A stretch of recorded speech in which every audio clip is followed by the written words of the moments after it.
Here's how I want you to think about your baby's early rising, whether it's 4:30 in the morning, 5:30 in the morning. This is how I want you to frame it. I want you to treat it like an overnight waking. So what would you do if your baby woke at 11 p.m., 1 a.m., 2 a.m., and it's not a feed?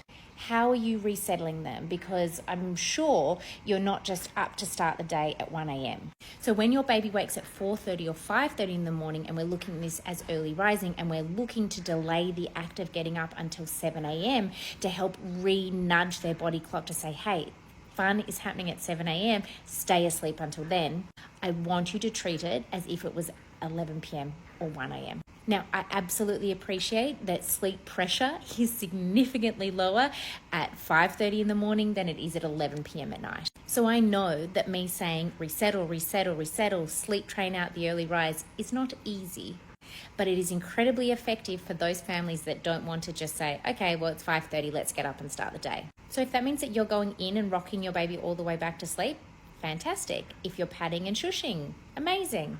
If you're doing low stimulation timed interval checks until 7 a.m., great.